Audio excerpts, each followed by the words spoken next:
les jalousies, etc. Donc là, pas du tout, c'est un amour inconditionnel. Et au-delà de 300 000 km par seconde, les mathématiciens ont calculé que la Terre ne ferait que quelques kilomètres de diamètre, qu'elle ferait un trou noir dans l'univers pour passer dans une autre dimension. Ça ressemble beaucoup à ce que nous disent les gens qui sont passés dans ces tunnels, ces trous noirs, qui ont vu une lumière d'amour, une lumière qui pourrait ressembler à l'univers des tachyoniques décrits par Dutheil. Et les médiums aussi.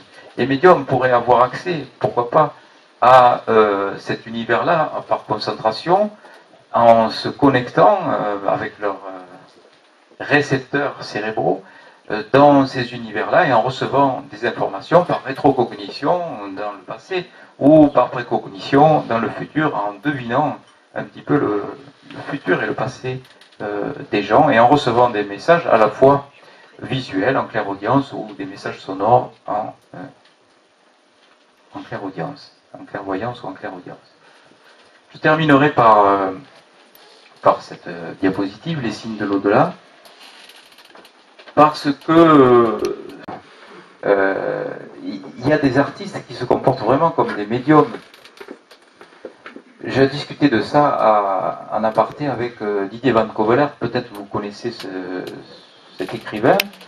Donc, très gentiment, il m'avait invité à déjeuner, on avait une discussion là-dessus, et il me disait, voilà, moi, comment ça se passe, parce que je suis très intéressé par la façon dont il crée ces ouvrages qui sont quand même très inspirés.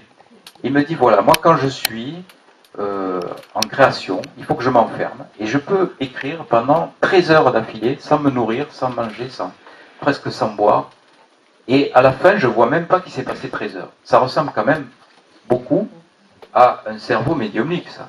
D'où lui viennent les informations. Alors je lui dis, mais quand tu commences ton truc, tu sais déjà, tu as une histoire, une trame, etc. Non, non, pas du tout. Je me mets en état de méditation et je commence à écrire. Et voilà, et il crée un livre comme ça. Je crois que ça, c'est quand même typique d'un cerveau médiumnique.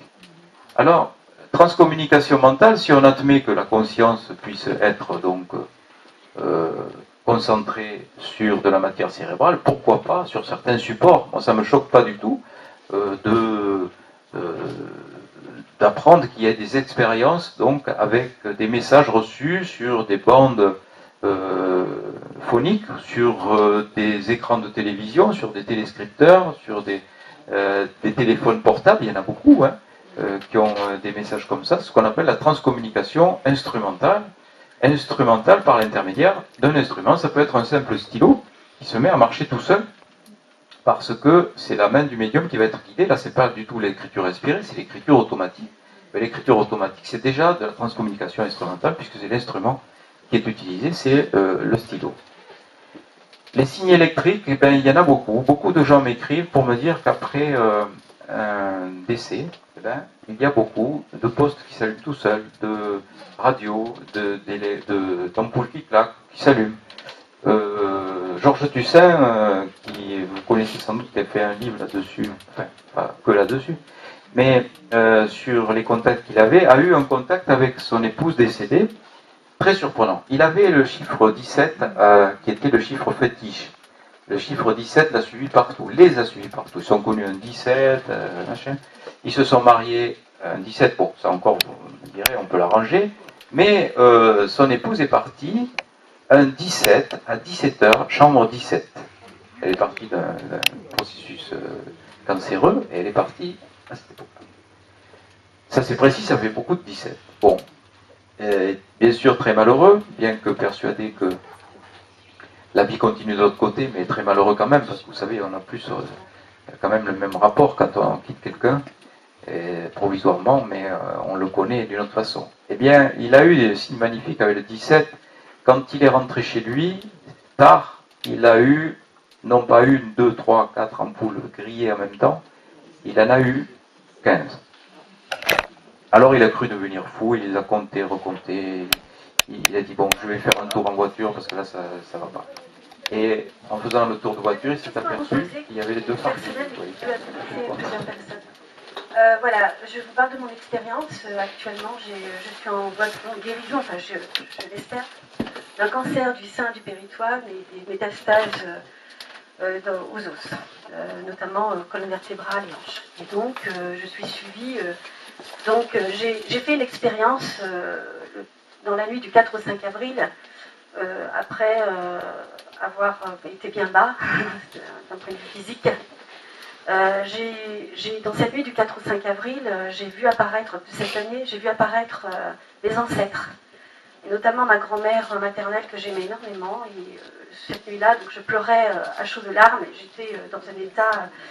C'était la date d'anniversaire de ma grand-mère, du décès de ma grand-mère, et c'était également la date d'anniversaire, le 5 avril, de mon compagnon.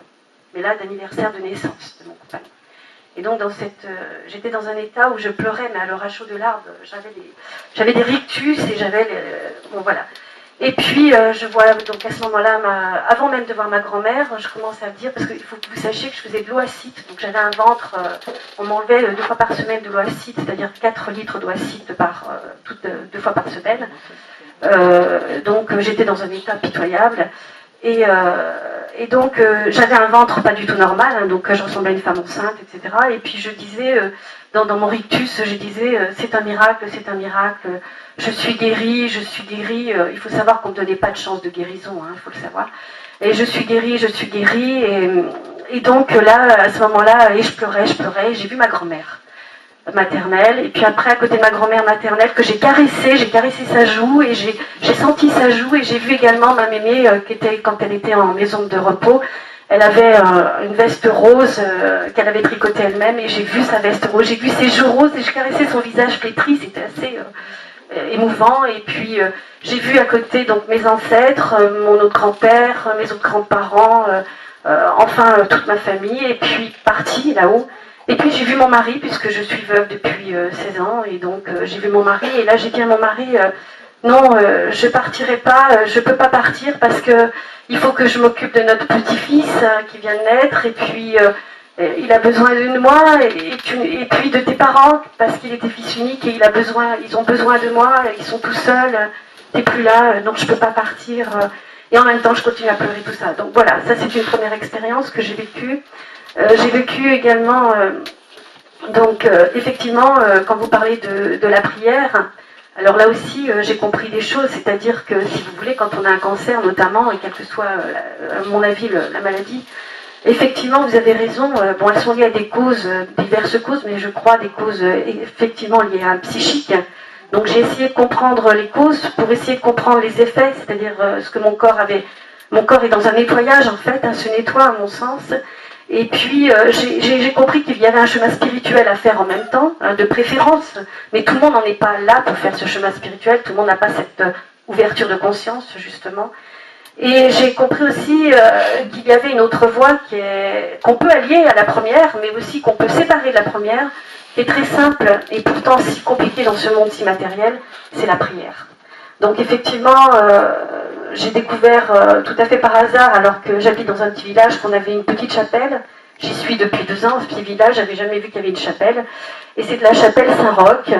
Saint-Roch étant le guérisseur des causes désespérées, il a sauvé des pestes, des gens de la peste et aussi des gens du cancer. Et j'y vais régulièrement, voire tous les jours. Donc je voulais témoigner. Ensuite, je voulais vous demander, par rapport donc à ce que je vis aujourd'hui, quel est le livre que vous avez actuellement, que vous pourriez me proposer, qui correspondrait le mieux à ce vécu et qui pourrait donc m'apporter un plus, sachant que donc je suis suivie par un magnétiseur qui est à côté de moi, voilà. Je crois énormément, mais alors j'ai fait la chimio. Alors oui, ça aussi maman me rappelle que j'ai fait la chimio. Alors il faut savoir qu'au départ j'étais contre l'allopathie puisque ça fait 25 ans que je mange biologique. Enfin et je crois que j'ai compris aussi que le divin nous a mis sur cette terre plein d'outils. Que je pense qu'il ne faut pas rejeter. Alors moi j'étais absolument contre, donc j'étais dans la défensive du corps médical. Il a fallu que j'ai essayé d'avoir que 4 chimios, parce que si ça avait été eux, j'en aurais eu au moins 6 déjà. Et je crois que, en fait, comme vous disiez tout à l'heure, il faut être convaincu de ce que l'on fait. Il faut être convaincu de la thérapie qu'on nous propose. Il faut la prendre comme vraiment comme une aide, comment vous dire. Voilà, comme dit ma sœur, et c'est ce que j'ai compris aussi, avec beaucoup d'amour. quoi que l'on fasse, quel chemin on va prendre et quel outil divin, parce qu'à mon sens, tout est divin. L'allopathie, l'homéo, tout ce que vous voulez, c'est divin. À partir du moment où vous êtes convaincu que ça va vous faire du bien. Si on sent que ça ne va pas faire du bien, non, mais il faut... Quand on reçoit... Alors au début de la chimio, j'ai eu du mal, hein, parce que quand on sait tous les effets secondaires que ça produit, croyez-moi, moi qui suis pour tout ce qui est naturel depuis longtemps, ça a été très dur à accepter. Mais à partir du moment... donc quand vous acceptez les thérapies qu'on vous propose, il faut vraiment les voir comme des actes d'amour et rester dans l'amour et la lumière. Voilà, donc... je vous remercie de...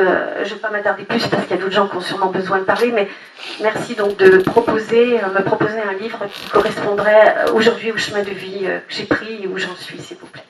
Merci beaucoup. Et autre chose que je voulais rajouter pour finir, je vous remercie, monsieur, d'exister, d'être un médecin atypique dans ce monde complètement très compliqué, où on a perdu le sens de l'amour certaines fois, où il existe encore, puisque je m'appuie plus sur tout ce qu'on voit comme amour plutôt que des amours. Et je pense que vos patients ont beaucoup de chance de vous côtoyer. Et voilà. Et je vous remercie pour eux et pour nous. Merci. Merci.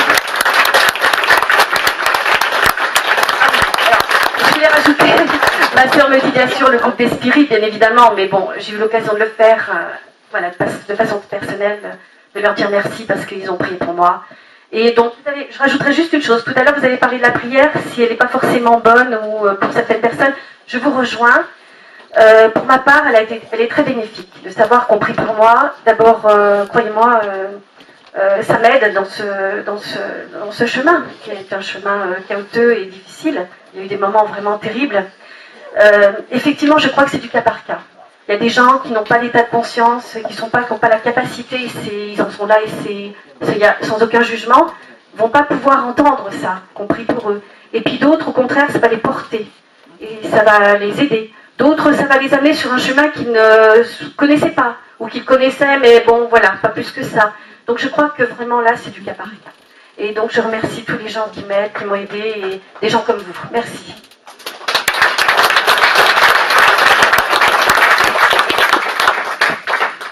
Merci, c'était très émouvant ce récit, ce témoignage très émouvant, parce que ça montre que il faut vraiment être dans cet état d'esprit de prière et d'amour, et de donner, de recevoir, pour avoir cette possibilité de guérison inexplicable. C'est une guérison, parce qu'à partir du moment où vous êtes dans cette situation telle que vous l'avez décrite, avec envahissement péritonéal, acide, métastase et tout, c'est quasiment un abandon du corps médical traditionnel, quoi, hein. On fait du palliatif et c'est tout.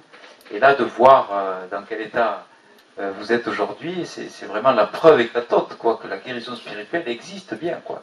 Il faut jamais baisser les bras par rapport à ça. C'est très très très important. Et je dirais, quels que soient les moyens intellectuels pour éveiller une spiritualité, il y en a qui iront au Brésil, d'autres qui vont être en contact avec simplement des groupes de prière, ou d'autres qui vont... Peu importe, à partir du moment où on est dans cette logique de recevoir et de donner, et la clé, finalement, de tout ça, c'est l'amour, quoi. L'amour avec un grand A. Et à partir du moment où on sait le recevoir, on sait le donner aussi, ça a forcément, après quelque chose de positif sur la maladie et sur le corps, bien sûr. Oui. Après, ça rejoint le cas de... C'est curieux, votre cas m'intéresse. Parce que ça rejoint tout à fait le cas de Claude Banoir, qui était exactement dans la même logique. Quand je disais qu'il était dans la positive, dans la prière et dans l'amour, et dans l'humour aussi.